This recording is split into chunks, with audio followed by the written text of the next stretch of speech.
What's up, y'all? It's your boy 3 Stacks in this thing, representing Team King Games, of course. Today we're going over an anti-meta counter strategy to pretty much every deck. We were playtesting today. A lot of my friends got together. We had a little barbecue, just had some fun, and I was playtesting with a lot of my teammates. I was playtesting Pendulum Magicians proxying Electrum, showing them all these combos I figured out, like just showing them the potential, like, hey guys, this deck is crazy. We're not trying to be magician players, but what we are trying to do is we're trying to master the deck to get the knowledge of how to play it. So obviously we know how to counter it. We know what to hit. And basically by playing the deck, I've learned how to hit it. And it was crazy. He was playing Spirals. He went off his combo. He made the Tri-Gate and he co-linked it with a proxy. It was an IB. And then not the Super Agent, the Double Helix. And he had Double Helix in front. So he had Double Helix here, Double Helix there, Tri-Gate, and then proxy right there. And then he had Sleeper and he had Utility Wire. And I played through the Utility Wire, the Sleeper, and the Tri-Gate, and then make Baguska Trap past.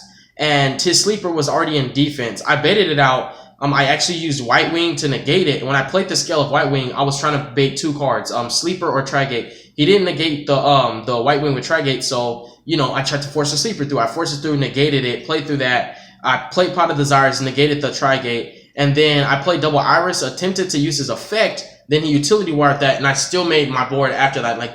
After this, we all sat down. And we were like, you know what? This deck is cancer. We're gonna play Pendulum Magicians or we're gonna have to beat it. So we were like, Cyframes. We talked about this for hours in the car, and we were like, this is the new strategy that we're gonna try to we're just gonna try to make this work. We're not sure if we're gonna play it, but we're gonna see how far we get it with it. So I'm gonna show you the deck, but this deck hard counters everything, but more specifically, it automatically beats the Pendulum Magician matchup. We'll show you.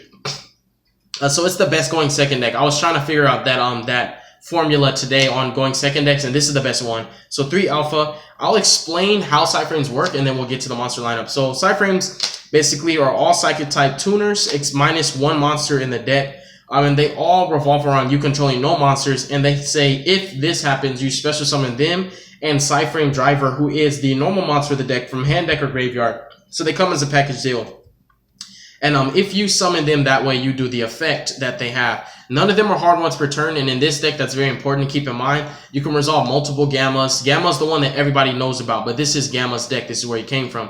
So starting off with Alpha, obviously, like I said, you can't control any monsters unless you can't control monsters to resolve them. So Alpha's the Stratos, basically. You summon him in Driver if your opponent normals or special summons monsters, and you search out any Cyframe card. That's important because you want to search, like when you have a field spell, you want to make this, you want to search Gamma if you don't already have it, or if you have Gamma, search the second Gamma. You use the field spell to make Zeta, banish Zeta and one of their monsters, and then you Gamma them, make Omega, banish Omega in a card, then you Gamma them the second time, make Omega, and then they lose because they don't have enough cards to play anymore. They have like 1 card in hand, and they can't deal with that, especially when you already have like an Ash, an Ogre, a Droll, or a Veiler in your hand, in addition to just basically these 2 cards. Like you just have this plus this in the field spell. You get to make Zeta and double Omega and just rape them. And speaking of Gamma, playing 3 Gamma. We all know what Gamma does. In this deck, you're actually able to resolve this card a lot because you just... Omega's the go-to. Omega's the boss monster of the deck. You grind forever. You never run out of resources. Banish wherever you put them back. So 3 Gamma. He's the best hand trap of the format. And then also my other favorite is 3 Delta. What these cards do is they actually are the best hand traps for the Pendulum Magician matchup, because they negate the 2 cards that the deck has of basically a plethora of. They play too many monsters and too many spells and just 2 traps. The trap, they have to be able to use the trap if they have scales, and it's not really that hard to play around the trap. This deck doesn't auto-lose to the trap at all. The trap's nothing. What you're trying to do is stop them from making Baguska, which is really easy to do. So Gamma answers to Electrum. It answers the harmonizing. It answers Joker. It answers like everything. You can do it multiple times, and Delta answers the Star Pendulum Graph, the Pot of Desires. It answers the scales, like when they try to scale Wavering Eyes. I said Wavering Eyes. When they try to scale Wisdom Eye, his name's Wisdom Eye, not Wavering Eyes. When they try to scale, Oath Dragon, like Purple Poison, be cautious of that. Double Iris, we're not really worried about that. So if it's a matter of completing scales, like if they play Purple Poison, then they play Double Iris, I'm going to negate the Double Iris because that's the resolution of their scale, and I'll let them search the graph, and I'll deal with that later. But basically, these are like the best hand traps for that matchup, is long story short. Negate the monsters, negate the spells. 2 Beta, this helps you out a lot in the grind, because you always control the monsters because you're always banishing with Omega and Zeta, and then you're Black Rosing the field occasionally, so With this, it's always going to be live. It's really, you don't want to play 3 of it because the way you have to resolve it is your opponent has to attack you directly while you control no monsters, and then you'll negate the attacker, you'll kill that monster in the battle phase, then you'll make Black Rose in the middle of that using the field spell if you need to. And if not, you'll just make Zeta and you'll banish another one of their monsters so you control none, so that when they move to main phase 2, you can keep hand trapping them, or you can go for Alpha and then go for another Zeta. And then continue with the hand traps because the deck is just pure hand traps. This is the battle trap, this is the monster trap, this is the spell trap. We have a hand trap for everything. There's nothing we can't negate. 3 Ash Blossom and Joy Spring, the forehead too strong. 3 copies of Ghost Ogre. This is going to be insane next format, believe it or not. Ghost Ogre is hitting everything in that matchup. It's hitting Electrum, it's hitting the Graphs, it's hitting Oath Dragon, it's hitting Wisdom Eye. It's hitting, like, everything. Like, the Pendulum Magician deck is so susceptible to Ghost Ogre. It can play through it, but you just have to play right. When you know what you're doing and you know how the deck works, so you know exactly what to ogre. 3 copies of Joel and Lockbird. I'm not really too happy about the card right now. It's been like underperforming for me, but it is very necessary because there are times like when you'll rape Pendulum Magicians because their deck purely searches. They do play 3 of everything, so sometimes they can draw it all, but you still shut them down. It completely just destroys spirals. And it has applications outside of that because every deck has to search. Most of the decks actually have to search a lot. Like Trickstar's, you draw them on Terraforming or Reincarnation.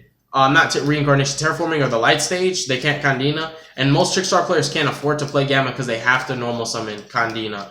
So you don't really have to worry about it in that matchup. And then 3 Veiler. Veiler, the Kandina, Trickstar's turn is passed. They don't get Reincarnation if they didn't draw it. They're gonna, bounce Lycoris. Bounce with Lycoris if they have it. If they don't, their turn's just over. Veiler, believe it or not, just auto wins against Trickstars. You wouldn't even believe it. Veiler just rapes them. You Veiler the Harmonizing Magician, the Pendulum Magician matchup. And that turn's done. Like, they're not making anything but 1 extra deck monster, which will be Baguska. You Veiler, in the Spiral matchup, you really have to negate Spiral Resort with Delta first before you can Veiler anything. But if you negate Spiral Resort with Delta, you can Veiler Double Helix.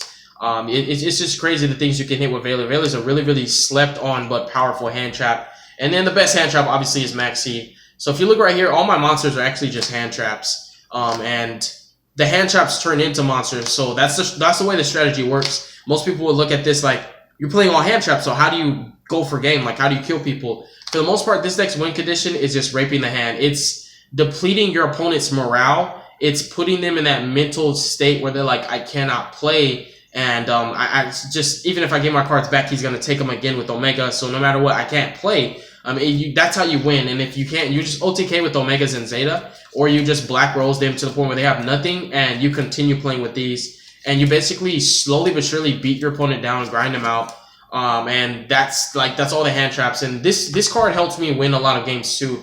It has no effect, but it's 2500 beat stick. That's important. Sometimes I'll special this in like a Gamma, or I'll special this in Delta, or like this in Alpha, and I'll attack with them first, and then I'll go for the synchro play after that.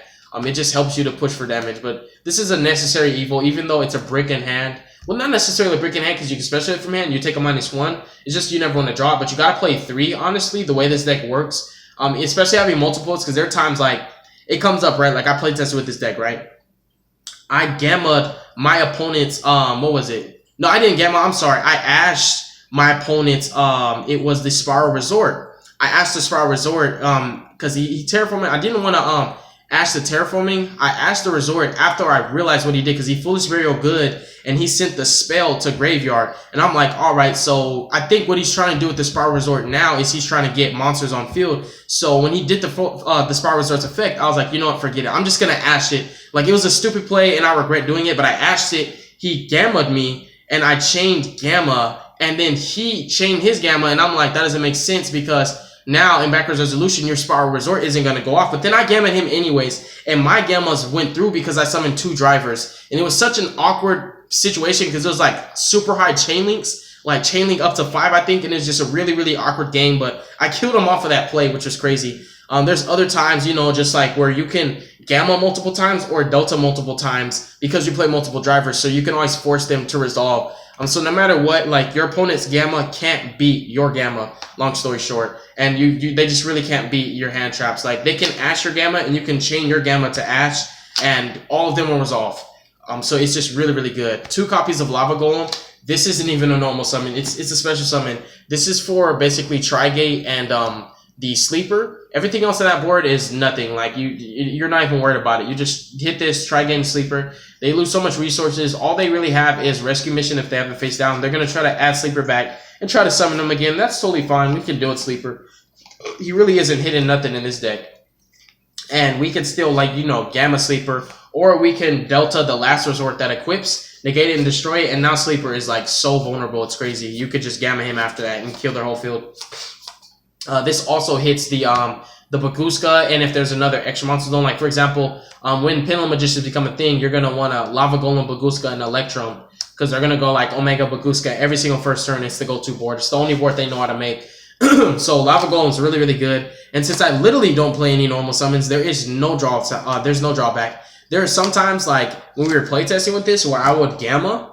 Like I played Pot of Desires, you know, Banish for cost, and then he Ashed, and then I Gamma'd it, summoned this, and then I normal summoned Droll, and I made Trishula just because I could, but I shouldn't have done it. But I just did it because I could, because I was like, man, you know what? I raped him enough with Omega. I want to take a card for sure. And I just did it. It came up, so that was like the one time I ever normal summoned. But I am on the fence about playing normal summons in this deck, because you can obviously play, you know, Thunder King Ryo. You can play Card D, because they're normal summons that get themselves off the field, so you can still play the strategy. So they balance well with the deck and they mesh well. But ultimately, I want to play going second all the time. Like I don't want to go first with this deck ever. And if I do, I'm just relying on the field spell and the trap, which is the ultimate setup. So that's pretty much the monster lineup. It's really, really fat. And it's just Hand Trap City. I'm sorry, not Hand Trap City. It's Hand Trap Planet. So moving forward to the spells, this is the best card in the deck. So we were talking about Gamma and Alpha, right? They're nothing compared to this card. This card makes everything live. This, a prime example, I'll read the card and I'll show you exactly how it works. So basically, if you, each time, if you special summon a Cyframe monster to your field, you immediately after this effect resolves, synchro summon using only Cyframe monsters you control. And it's really, really insane how you use it. It's not a hard once per turn. It's literally just each time. So this just gets you never-ending generation of the plays. And it also has an effect in damage step where you can discard a Cyframe monster if your Cyframes are battling. And the Cyframe monster you discard, that other Cyframe monster gains its attack. So you can discard Driver and put Omega at 53, and he'll beat over anything, which is just really, really cool. It's clutch. And you can use it on all of your, like when you do the Omega loop and 3 Omegas come back, you can use it on all 3 Omegas and kill them. It just has to be, I think it has to be what, battling a monster. That's the only thing. So yeah. But that effect, it doesn't always come up, but it's useful. But basically, let's say for example, we go first and we make this, and we have like this and this in hand. Your opponent plays a spell. You use this to negate the spell. You summon this after it resolves. You make the first Omega. You use Omega's effect, rape them for 1 in their hand. Then they play a monster. Every deck plays monsters in spell. You negate the monster. Then you summon the Driver from grave again. Just because you can. Sometimes I'll summon the other Driver from deck just to get him out of deck so I don't have to draw him. But this is just for example. You'll summon this back. And then you'll synchro. You'll make the second Omega. You'll rape them again. And if you happen to have like an alpha, right? This is where you'll alpha them when they try to summon. And then you'll bring the Driver back. At this point, this is where you want a Black Rose. You just want to immediately sync Black Rose. This is where you want to deplete their morale and make them feel like they've lost the duel. In reality, it's a simplified game state to where I haven't hit you for any damage, but all your cards are gone, and I just I have endless resources. So it's really, really cool how the field spell combos off. It's the only reason why this deck can play going first. If this field spell didn't exist, I don't even think I'd play this deck, because this is like the best card in the deck, honestly. It really is. It's the best card. 2 Optimus Prime, even though it's the best card, you don't want to see 2 of it. You just want to see 1, but you want to see it enough. 2 Desires, it's the only Ash bait that I play, really, other than Terraforming. And I guess Terraforming is a great bait, like for Droll or whatever, because they don't know what I'm playing. And if they Droll me, it does nothing, because I don't even search. Like, other than Alpha, I can't search. It's, like, impossible. I'm not playing, like, I was thinking about playing Duality, Spellbook Engine, Spellbook sends the spellcaster so you still control none. Duality doesn't really conflict with the engine going first. Card D, there's a lot of draw power I could have played, even Reckless, but I chose the hand traps over the draw power. I chose let's rape our opponent more and not really benefit ourselves on the pluses. So Desires is so mandatory. Dark Hole Raigeki, you want to go second. And speaking of going second, 3 evenly matched. This deck, it automatically wins. It's not supposed to lose. And this helps out going first as well. Drowning Mirror Forces, you never control monsters. This is always live. This hits so much you wouldn't even believe it. Nobody expects Battle Trap, so nobody really wants to pop the back row first before they declare an attack, because literally nobody's playing Mirror Forces right now. And this is actually the second best card. I'm on the fence between this and this on which one's the best, but this one gets you more results, but this helps you in the grind as well. This is basically our version of the Time Pendulum Graph, but it's better. And it's not hard once returned, so you can play 3 of this. I'm thinking about playing 3 of it because having 2 of it on the field is like an auto win as well after you're raping them. Like, you get this setup right here is like ultimate, because like I was saying, when you're doing the Gamma and the Delta and you're Omegaing them, you can still use this to banish their card. So it basically says once returned, you can banish 1 side frame monster from your hand or face up from your side of the field. Then you could target 1 card on the field, banish it face down. So it banishes cards on the field face down permanently. They don't come back. And then during either player's turn, except the turn it's sent to the graveyard, you can banish this card and then add any side frame card. And this is the crazy thing. There's a loop with this. You banish this, add any side frame card from deck to hand, right? And the funny thing, the loop with this is Omega returns banished cards during the standby. So during either player's turn, right, you could do this in your opponent's turn. Say this is in the grave, and you did like the hand traps, use the field spell to make him. You banish this, use this effect, search for all Gammas. You're just searching for Gammas, and you're searching for Deltas, because they're the ones that you know you're going to be able to resolve. Like, everybody plays monsters and spells. That's the cream of the crop. Like, traps aren't really a thing except for evenly matched, right? So, like, you're Omegaing them, right? You banish this, you search like this, right? You Omega them, and then you play this, you know, you make the other Omega. And then during the standby, this is where it gets nutty. During the next turn, during the standby, Omega returns this. It doesn't even get sent, it's returned. You'll banish it, and then you search, and like every standby, you just do it. It's like a never-ending resources, because it's a quick effect. You just keep putting it back in your grave. So once you get 1 in grave and banish it, you have a never-ending resource. This helps you immensely in the grind. So, you know what? I take that back. This is the best card. Honestly, it is. It's Time Pendulum Graph that's not hard once per turn. It has a better way to trigger it. You can control no cards and use it from hand. Banish a card from hand. Then it's like a never-ending resource. It's really, really strong. I actually might play 3 of it because Alpha is not enough fodder to search it out. I want to see it. Like I said, if you're going first, these are the only cards that are good. And when you go first and you get this setup, you win. It's like an auto win. They can't even evenly match you because you Omega too many cards. Like, the evenly match is going to get taken out their hand. For the extra deck, we're playing 3 Omega, the best card in this deck. This deck makes Omega, like, when you see this deck in action, you'll want to play Omega now. Like, 2 copies of Zeta, even though he's good and he seems necessary sometimes, you don't want to play 3. He actually recycles himself. Just like Omega recycles itself, you still want to play 3 to rape them in their hand. And he adds any side frame card from grave to hand. Like, the grind is so real with this deck, you don't run out of resources. Like, it's infinite. This deck can't really lose in the grind. It's just too hard. Like, you can't out-resource the deck. You want to make 2 because there's a combo where when you have the field spell, where's the field spell at? You have the field spell and you alpha.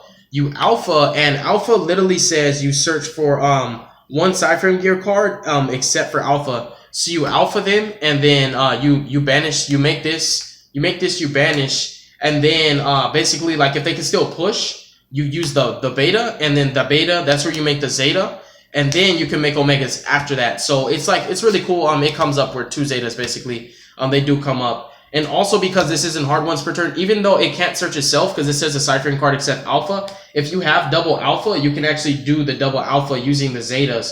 So you'll search off alpha, then you'll make Zeta, banish clear, and then you'll summon the second alpha, search again, and then banish clear. And what you're searching off alpha is like double gamma or something like that. Like, this deck, it kills. Its potential is crazy. And the other best card is 3 Black Rose. Naturally, you're not summoning more than 2, but this makes it an extremely simplified game state because there's no deck that can really come back off of board wipes like that more than once before they get killed. And I think Pendulum Magicians, the only things that really help them are Double Iris and Black Fang.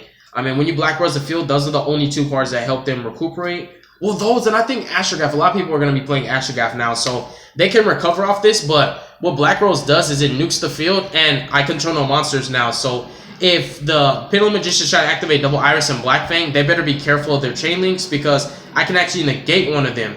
And even though they'll still get destroyed, they won't go to the extra deck, they'll go to the graveyard, they'll resolve their effect to search, but I'm making Omega now, and I'm going to clear another card from their hand, and hand trap them again. It's really, really strong. Like, the side frames are the best hand traps, but don't forget, I played 3 Ash, 3 Ogre, 3 Joel, 3 Veiler. Like, I'm trying to kill you. A double Stardust, it doesn't really come up that often. It does summon itself back to the main monster zone. This deck is perfectly fine in Master Rule 4. Link format does nothing to it. It doesn't really link like that either. You're not supposed to. You always have to keep your field empty. But Stardust helps to play around the cards like Sleeper, Time Pendulum Graph, and the Pendulum Magician matchup. Trick Stars don't really destroy much, but Stardust is a great option. I might just play one, but it comes up sometimes where like this doesn't resolve successfully, like the proper way, so it doesn't come back. And the second one, that's where it comes up. Like for decks like, I think for Pendulum Magician, this is honestly one of the go-tos to just play around the trap. Because Omega can't stop the trap. He can chain and dodge it, but it'll still, the trap will send another card on the field to grave if I control it, and that would be the problem. So Stardust is the way to, out the trap if you don't have your trap, because you can always chain yours to theirs as long as you get yours first. Chao Feng is another spicy tech. It only comes up when you do like Gamma or Delta. Really just Gamma on your opponent's turn, and then normal summon a card like Joe and Lockbird. You synchro for this. Basically you make it, it dies, it searches for any tuner. That's the reason. It's my spice. I'm just playing one of it. It searches for any tuner. So it searches for any side frame, basically. It searches for Ash and Ogre too, because they're tuners. So it searches like any hand trap. It's just a power play. I like it at just one. One Trishula. These are just the spice. You're not even supposed to make these, but because the deck can do the Joe and Lockbird, you just do that just to have fun a little bit. Crimson Blader, he's kind of good. He just makes it so that they can't make Omegas against me, but I don't know. I'm just playing him because it's just empty space. You can't play links. Like, there's only 2 links I'm playing, and they're only for certain situations. Obviously, we're playing Akashic because all your monsters are the same type, and then Decode. Just really, you're playing Decode, like, if you want to actually, like, do something like, I guess, Chao Feng and then, like, an Omega or something like that. I don't know. Like, it never really comes up, but Decode's here. He does protect from targeting, and he's honestly just filler. I don't really make him. Akashic is just there for those dire situations where it's like, dang, I have to clear this card. Like, if they have Baguska and they have the Pendulum Graph Trap, like, that's horrible. So this helps me to at least out the trap, because you can play this. If they're smart, they're not gonna play the trap in columns like 2 or 4. They'll play it in like 1, 3, or 5 because it's harder for Akashic to hit that. But if they play the trap in column 2, this forces the trap to either hit this or miss. And I want them to hit this with the trap so that I can just bait out the trap. It still gets bounced, and then I do my cipher in place. So that's pretty much the deck profile. It's very, very in depth. It's like a really, really powerful strategy. I think so. You guys will see me playtesting with the deck because I think it's amazing. God bless you guys. Thank you so much for being patient. Make good choices. Don't hurt your brain cells. Stay tuned for future content. And this deck is savage. Peace.